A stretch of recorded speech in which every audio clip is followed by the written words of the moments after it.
They're going to get blisteringly cold though here on Tuesday, so they're all like they're in a panic. Oh, it's going to get below 50. It might get to 49 actually. Oh man. You're listening to Dots, Lines, and Destinations, a travel podcast with hosts Stephen Seagraves, Fosma Moon, and Seth Miller.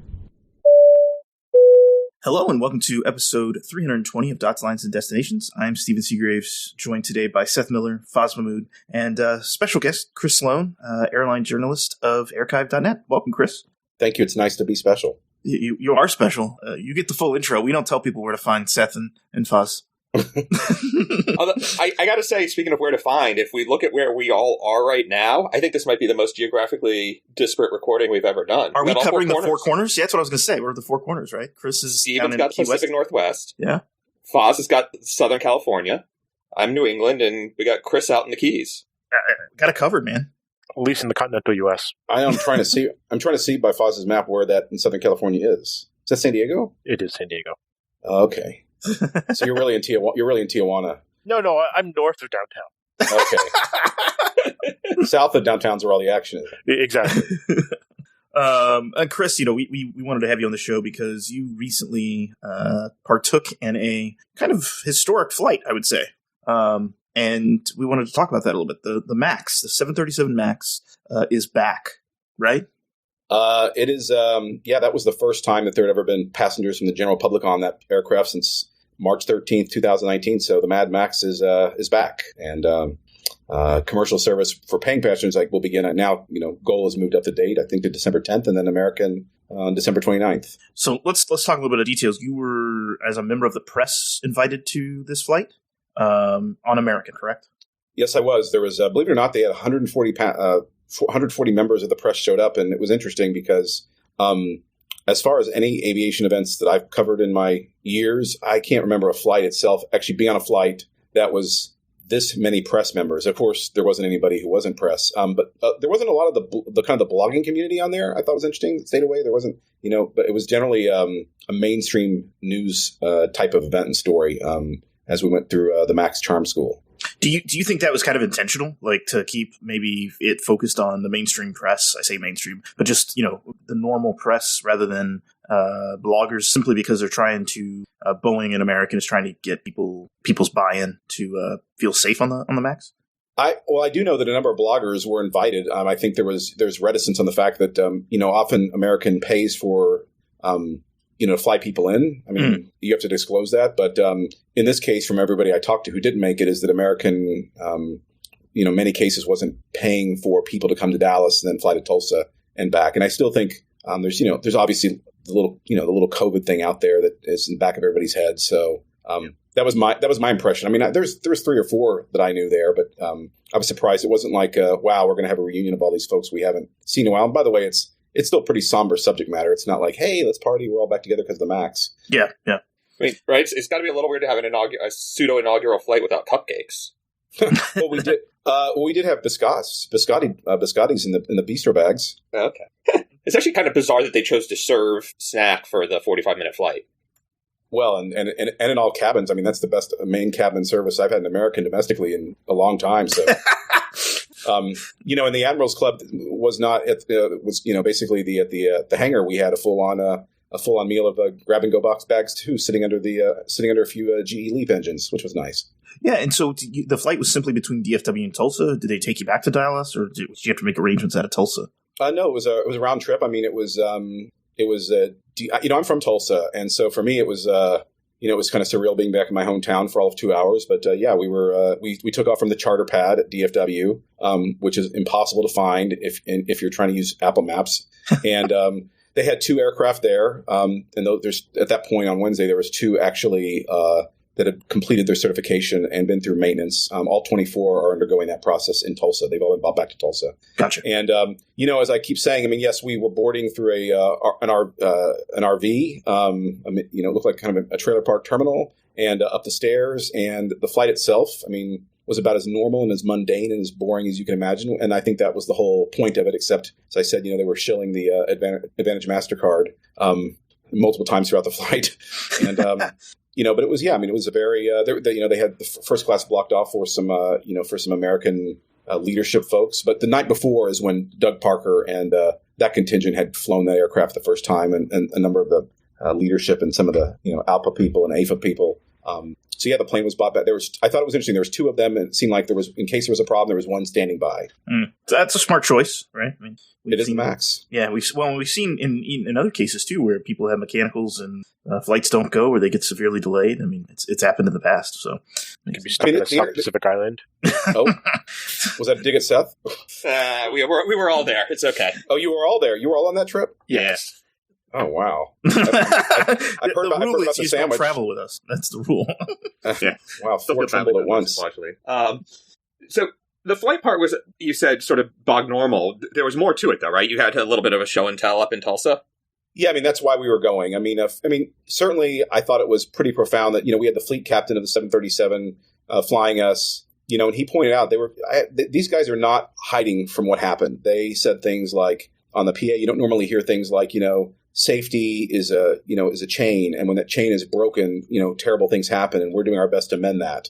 And you don't normally hear about people talking about safety and the importance of that on the airplane, or describing how this is really a pilot-led initiative, and they were really there to bring this plane back in safety. They know they've got a long road to go, trying to build confidence and trust. So, but yes, we landed at the Tulsa maintenance base, which is the world's, I think it was the world's largest private maintenance base, MRO facility, and we landed at what's called the 737 Center of Excellence, which you might look at that with a furrowed brow, but I mean, in reality, the airplane did have 99.4% dispatch reliability before it became utterly unreliable. And hey, listen, the two flights dispatched also; they just didn't finish. Oh, wow! Ouch! Too much? Yeah, a little. Yeah, oops. That'll be too soon in 100 years. Leave it to Seth. Yeah, try. You don't have to try hard. It came natural.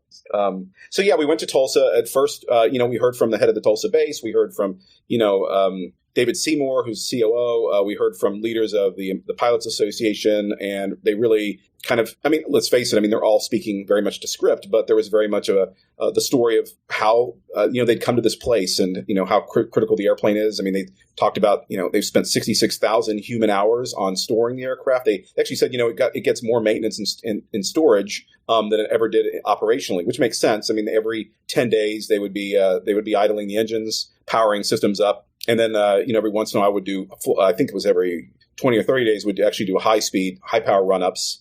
And, so that went on even at the aircraft were stored, 24 of them were stored over 4 or 5 locations around America. The 9 were at the Tulsa base. And so they talked a lot about that process. And then it was really about how, the phrase you've heard over and over is that, if our pilots believe in it, we believe in it. And frankly, the people talking the most were the pilots, and, talking about the training and the simulation and kind of the phase and the ramp of how that's actually going to happen. And then we actually saw, A&P folks updating the software. It looked just like, somebody's there with a PC for about 4 hours uploading the new software for MCAS. And then it's a 2-hour troubleshooting phase. And then there's 4 pilots that are basically in a simulator class together session. And so they take two in for 2 hours, and then the next 2 for 2 hours. And they really go through responding to MCAS and runaway trim and all that, which has been, which interesting enough, they have, American was, obviously I think they were the first to really order this aircraft with 100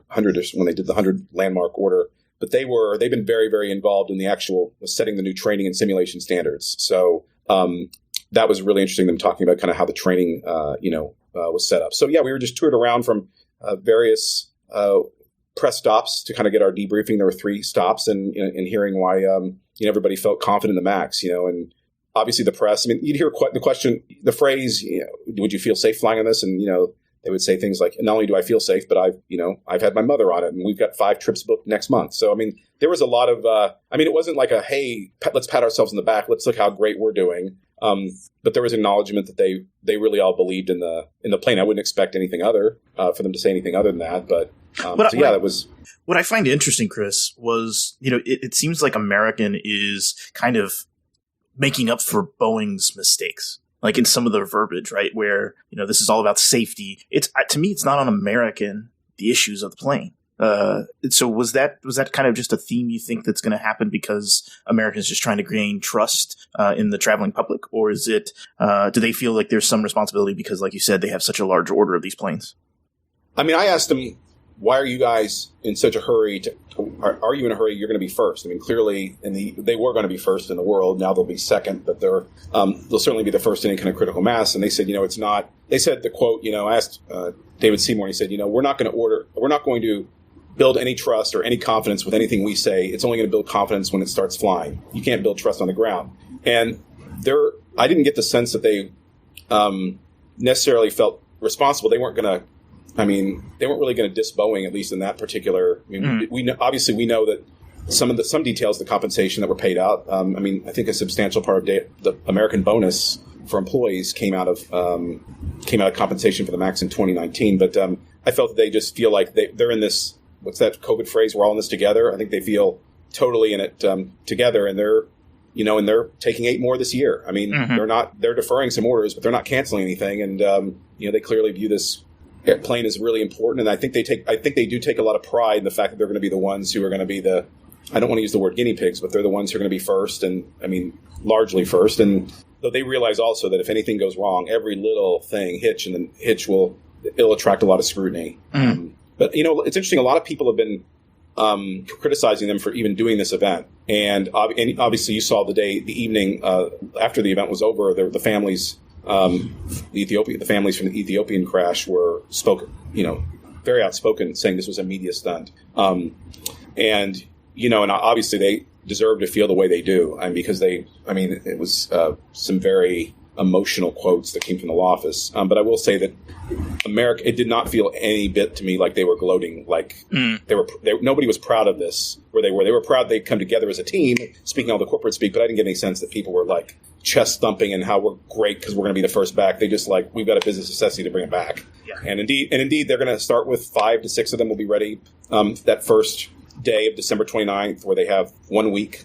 And the latest Cerium says now it's interesting. They really picked up the confidence. When I checked last week, they only had 170 flights on the MAX for January. And so with everything being refiled on Saturday, they've now scheduled 588 flights. Oh wow! And it's not just. It was originally going to just be limited to LaGuardia. So the first week will be one round trip. Now you look at it as I'm looking at it right now as it builds up. Is that it starts by the first week in January is when they start adding in. Then they start adding in JFK, then Reagan. Then they're going to add. Then they're going to go further. They're going to go now to the stations like St. Thomas, San Juan, St. Croix, Tampa. And so their confidence is really up. They said they'll have 5 to 6 through the month, coming on by January, but all 24 will be ready by the end of February, and then all 2,700 pilots will be by the end of March, which is before even I believe Southwest is going to be taking theirs up. But all 2,700 pilots are going to be MAX pilots or have gone through this training, and so they want to be back at where they were by early March, and then they're still taking 8 more this year. So I just thought that if anything's confidence is you just look at the numbers of where they're going. And it's interesting enough, I'm sorry, verbal diarrhea here, but when I was looking at who else has filed, is the Goals flights don't show up, but the only other airlines worldwide that I can find have filed any schedules for the MAX as of today are Norwegian, which, I'm sure you guys have many jokes standing by at the ready. I think they've got 8 flights actually scheduled for the entire rest of their existence, but they actually have 8 scheduled. And then there's actually they have 52, and then they have. And then I thought it was also interesting that Norwegian has 8, and then and then they've got their other international version has 52. So, and then the only other one I can find is one flight is scheduled, only one for Siberian S7.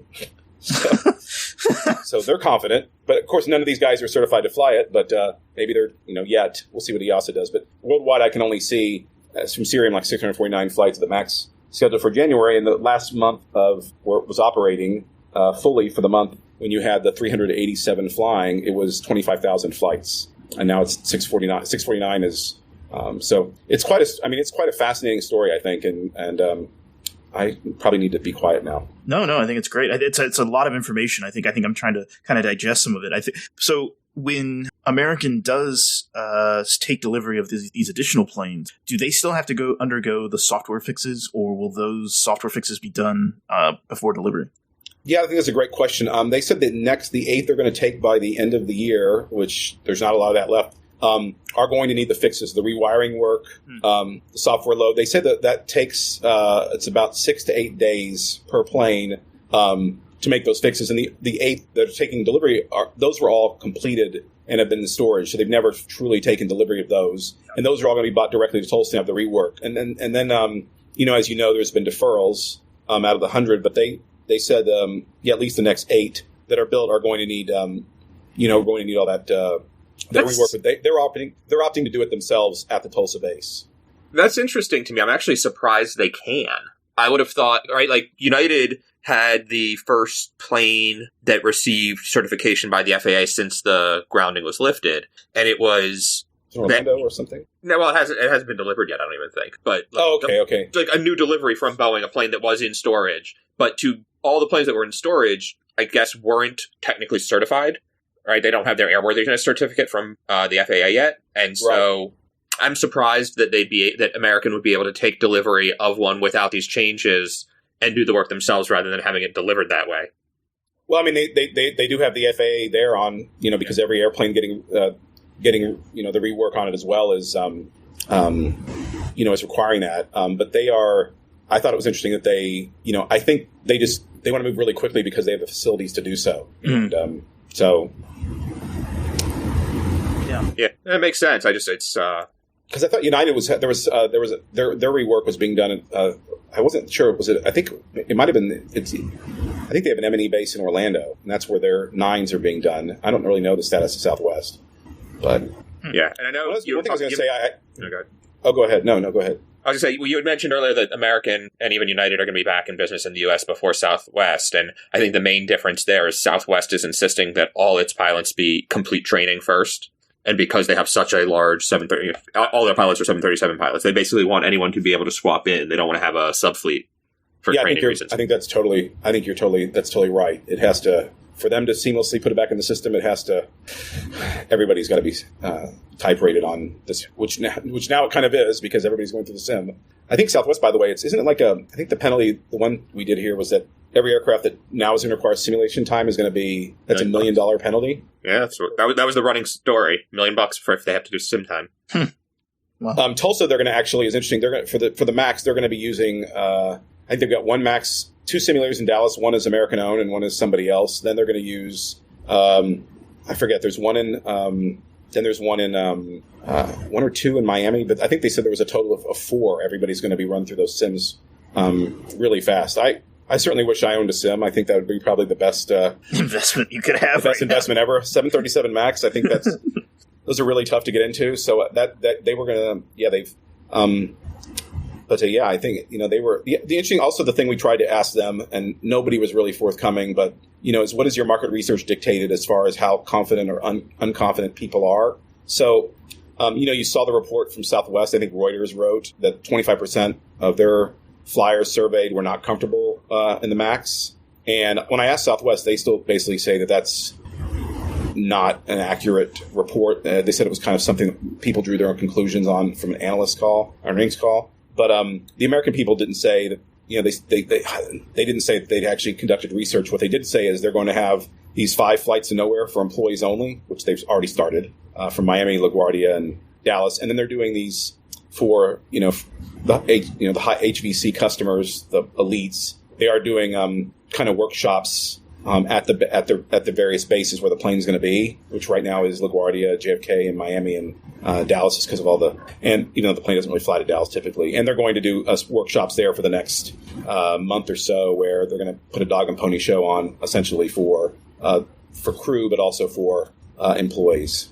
So, and to their credit, I mean, I will say this: even during the flight, there was like maybe 2 corp comms people. They weren't like hovering over you every time you were talking to somebody. It was like, that was the first thing they said. It's like, please feel free to take all the video you want on this flight and this entire event. Talk to anybody. Everything's on the record. But I will say that we noticed we only saw 2 mechanics working on the Maxes when we were in everything's on the record. We just won't make anyone available. Exactly. There was one guy he showed up in every interview. He's like got this Kansas City Chiefs mask. And, so we kept looking. Can we get some B-roll of some people working on it? Is everybody out to lunch today for 6 hours? But if you could find somebody, I mean, I went in the bathroom and I had to take a bathroom, and it's like, you get some of your most interesting information in the bathroom. I mean, if you're Hugh Grant, maybe. But anyway, sorry.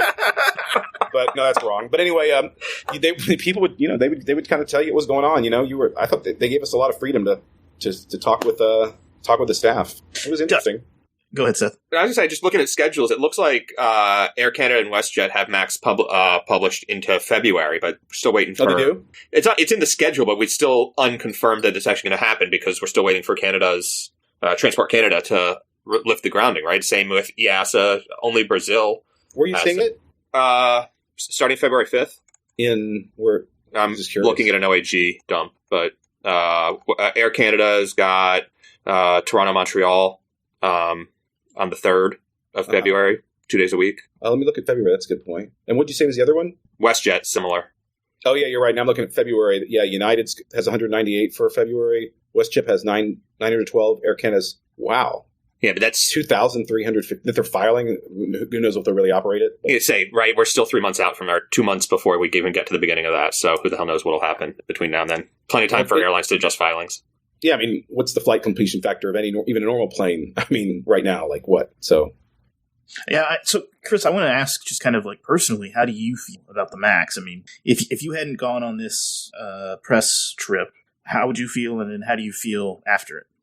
I mean, I flew that plane every single week in my day job for 2 years, and it was just about the most mundane, boring thing you could fly. And, you like to pick on the MAX because the main reason you want to avoid the MAX is because of the Noasis cabin. And, and then you didn't give it a second thought. Today, I don't give it a second thought. I think it is the most scrutinized, probably safest aircraft in the sky. I mean, I do believe that it's aerodynamically, it's fragile. Obviously it's faulty. I mean, you're having to, but so is the stealth fighter. I mean, it's not stable. If the computers aren't working out properly, that plane's going to fall out of the sky. So I have no problem with it. And I'm not concerned. And, and the fact is it did have an incredibly high dispatch reliability before this happened. I mean, I don't know what kind of points and marks you grade down for 2 crashes within the space of 5 months, because I guess that would not be a flight completed. I mean, seriously. But, and I will say, interestingly enough, the plane they trotted out for us, and I know this really sounds petty now these days because we used to bitch about the MAX and the Oasis configuration. The one they had for us was the first and only one that's in the new Kodiak configuration. So that was definitely nicer, and you notice it, except for the bathrooms. So are they getting rid of the Oasis config? They said the 737 fleet will be converted over to Kodiak. I mean, there's really no difference in economy, but Kodiak you could definitely see. In first you got the full-on bulkheads back. The MyQ seats have you can actually store bags underneath for the first time. They've changed the armrest, the armrest, the little wing. So they said that they're not going to take advantage of the fact that these planes have been sitting on the ground at Kodiak. They're just going to get up as quickly as they can. And interesting, I thought something else was interesting they talked about was that they flew the first ones really hard. So the first, I think 2 or 3 of them are already going into C checks. Those are the last to come back. Holy crap! I was like, really? After they only flew for a year and a half, and they were getting C checks? Wow, that is wild. I wonder how many. I mean, total hours. What is that? 40,000 hours, maybe something like that. I don't know. I mean, what is it on a narrow body? Is it? It's higher typically, just because they don't have to worry about shorter flights. But I mean, then again, you do have higher decompression stress cycles. Yeah, stress cycles basically. So yeah, I'd have to look it up. Let me see. Let's see if we had a producer, we would have the answer already. Chris, you sort of alluded earlier to the quote unquote race to get it back into service, and Americans sort of not racing to be first, but also pushing to be first, or pushing to get it done. Do you feel like there's sort of there is a race there, or did it really just feel like we own a lot of these things, they are the future of our fleet, we're ready to move on? Yeah, I think that's kind of it. I mean, I'm surprised that, it's interesting. This thing came, when it left the skies, there wasn't a pandemic. Air travel hadn't collapsed with 50% of the traffic before. I mean, the crisis was that there wasn't the capacity, that this plane was taking away capacity in the market. And now all of a sudden there's a surplus of capacity. And so I was curious, like, why are they in such a hurry to get it on? And they said, look, at the end of the day, we've paid for it. We own them. We own it. And, it is more fuel efficient. It's a capital cost. And, so I felt that it's like, they own them, so they better get them back up in the sky. But there was no I know I didn't get a sense at all that they were that they were racing or comparing themselves to, say, Southwest or anything. Yeah. They certainly were going to hide. They certainly were going to hide from it. I mean, they're very clear. It's like, if you don't want to fly it, you don't. Obviously, everybody's read this all before, but they're being extremely flexible on people who don't want to fly, they're comfortable with the aircraft. And of course, though they are aware that people are going to try to game the system, so they did talk about that a little bit. Yeah, I mean, and obviously over time that policy will have to change. Like that in the middle seat? Like in the middle seat? Yeah, at some point that'll change for everybody. But I find it interesting. I mean, I guess it's, if you didn't call it, it's the same story of we've got these very expensive assets that we have to put to use, not necessarily, it's not just that it's the MAX, it's that it's an expensive plane that we need to make money off of.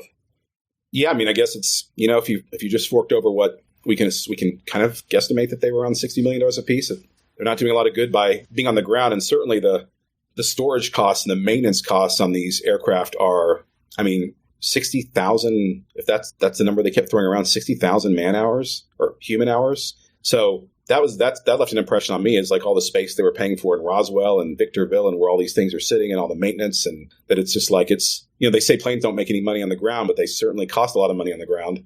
So maybe that has something to do with it. I don't know. You got to put those bistro bags somewhere. It is 7,500 hours for a C-check on a 737. That makes sense. So 730 days. So just over 2 years, really. We're right at 2 years. So interesting. Talk about waiting in, though. The fleet utilization for the first week is only going to be one round trip a day, right? They didn't even, when they started back in December of 19, they were running them pretty hard. Remember the first day Southwest started? They started with 13 of them in service the first day. I don't think anybody ever started with a number like that. And of course, I was on that first flight too. That one didn't end well either. Yeah, you guys had maintenance issues, didn't you? Yeah, the triangle, we didn't make it. We were supposed to do Dallas, Houston, San Antonio, and we didn't make it past Houston. So maybe that should have been a sign. I remember when we were on that flight, Gary Kelly stood up and he said, Herb has never missed an inaugural, especially with new equipment, and he's not feeling well this morning, and I hope that doesn't jinx us. And of course, and then the plane went tech. Yeah. And then we did the Norwegian one over there, and there's the Seventh Circle of Hell is flying a Norwegian nonstop from Seattle to Oslo in a Max in the last row. That's pretty brutal. Even lie flat coach on those planes isn't very comfortable. Yeah, exactly. So I just did some rough math. If 60,000 work hours against the fleet is 4 hours per plane per day of maintenance work to keep them in ship shape, ready to bring back. That seems kind of crazy to me. I believe it, but it's a huge number. You're going to run the and what is their hourly rate of the A&P cost? The DOT suggests $85 an hour is the number to use when calculating that sort of thing. Wow, stump the Seth. So I read a lot of FAA filings. Sorry. Yeah. So what does that calculate up to? 60,000 times 85. A lot. 5 mil. Wow. Plus parking and everything else. Wouldn't you be fascinated just to see, anybody have any guesses, what these compensation agreements look like? Well, I would hope that maybe Boeing works something out. Hopefully. I'd have doubts. But. I know. But, $5 million, $5 million is a huge number, and it's crazy. But if the $1 million per Southwest airplane for training is true, $5 million is a drop in the bucket compared to how many hundreds they have on order. Yeah, I thought it was 200. Is it 200? 250? Something like that. Yeah, so it's like you look at that. If the planes on average are costing $60 million, we think half off list it's like 4 aircraft. The numbers in this whole thing blow your mind. I guess you look at what Boeing marked down in that called. They set us. They're set. It seems like they're set aside charges of like $18 to $20 billion, and that for that money, you could have had a clean sheet program. I think the Max or the Dreamliner was like $32 billion, maybe. So these numbers just and that was, and it wasn't supposed to cost nearly that much. So that was the whole point of it, right? You'd like to think that building off of what they did for the Dreamliner, they could have probably had a clean sheet single aisle in the 10 to 15 billion range. You mean we could have had an NMA airplane? Oh man. Well, no, it's there's an acronym for the new single aisle also. Oh, is there? Yes, because it's not the M. It's not a mid-market plane. It's the base. It's a whole different ball of wax. NMA's got to be bigger coats and fly transatlantic. Oh. Maybe. I'll tell you you asked me what it was like flying the flight when I was sitting on the wing, and when you see that is kind of where it hit me. It's like, wow, the leaps are so, obviously we know they're so much bigger, these high bypass aircraft, and they're so far mounted, so far forward and so far higher, and you're just like, my God, I feel in some ways it really comes down to, and maybe this is a dumb question, but if they just would have built the landing gear a little taller, if I could have been a little, what's the song? I could have been a little taller, I could have been a baller, whatever. If they would have, like on I think the 10, they have the little tip-top extensions so you don't scrape the ass on the rotation, but you don't get a tail strike. But it seems like if they would have built that landing gear taller, and that those engines wouldn't have to be placed so far forward and made the platform so physically or aerodynamically, at times unstable. So, I mean, I'm not an engineer, I'm an armchair quarterback, but it feels like the little thing like that could have made, and then we could have called it a 757. There you are. There you are. Right? If you build it, when I was a little kid, I remembered like one of the first things I sort of learned about traveling is if you were walking down the jet bridge and it went up instead of down, you were getting on a 757 instead of a 737. I never thought of that. The more you know, right? The jet bridge is actually angled slightly for 757. It was that's right. As a kid flying out of North Florida, connecting in Atlanta, so it was a lot of 757s and 737s on Delta, and but you were one of those lucky kids that got to fly TriStars from Jacksonville to Atlanta, weren't you?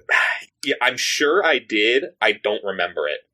I don't remember the TriStars on the short haul flights. I have some memories of some of those trips, but not enough about the actual airplanes, unfortunately. I was curious, would you fly the MAX? What's your opinions? Yeah. Yeah, I'll fly it. I'm not going out of my way to do it, but if it's the plane that's going where I need to go when I need to go, it's the plane I'll be on. I don't think I don't think I have like an active, I'll look out for it and not fly it. I think, if it's like Seth said, if it's going where I need to go, I'll take it.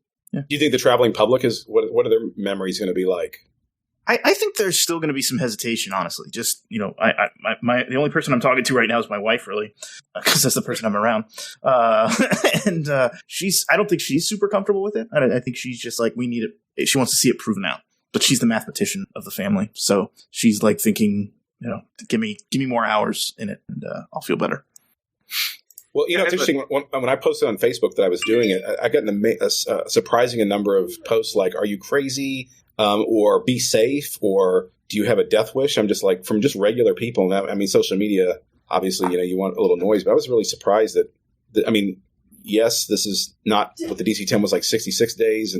But I'm really surprised that people posting that phrase that they'll never, who was it? One of the chief pilots said, this is a plane designed by clowns supervised by monkeys or something. Like that one popped up along my feed. That was part of the FAA data dump. That was there. Yeah. It's like that one went around. It's like, I'm surprised. I was really surprised that many people are still, who are not in the industry, who are like really worried about it. Yeah. Oz, you're still good with it? Yeah, I don't have a problem with it. I mean, I've been on them before. Generally, the safest time to get on these things is after an incident. Because when everybody's most eyes on it. Yeah, exactly. That's where you've got the most scrutiny. Plus, I mean, the FAA chief flew it, so it must be okay. No, clearly. He was really just really doing a customer test for the Delta order in advance. Wow. Well, he was the next Delta guy, right? I think they're going to be, they're going to swoop in. They're going to pull a Ryanair. It seems like maybe. You think so? Maybe. I don't know. Maybe they're just negotiating. But Ryanair. You know what? By the way, whatever happened? Does anybody know whatever happened to the British Airways order? That was the only order. It's just an MOU.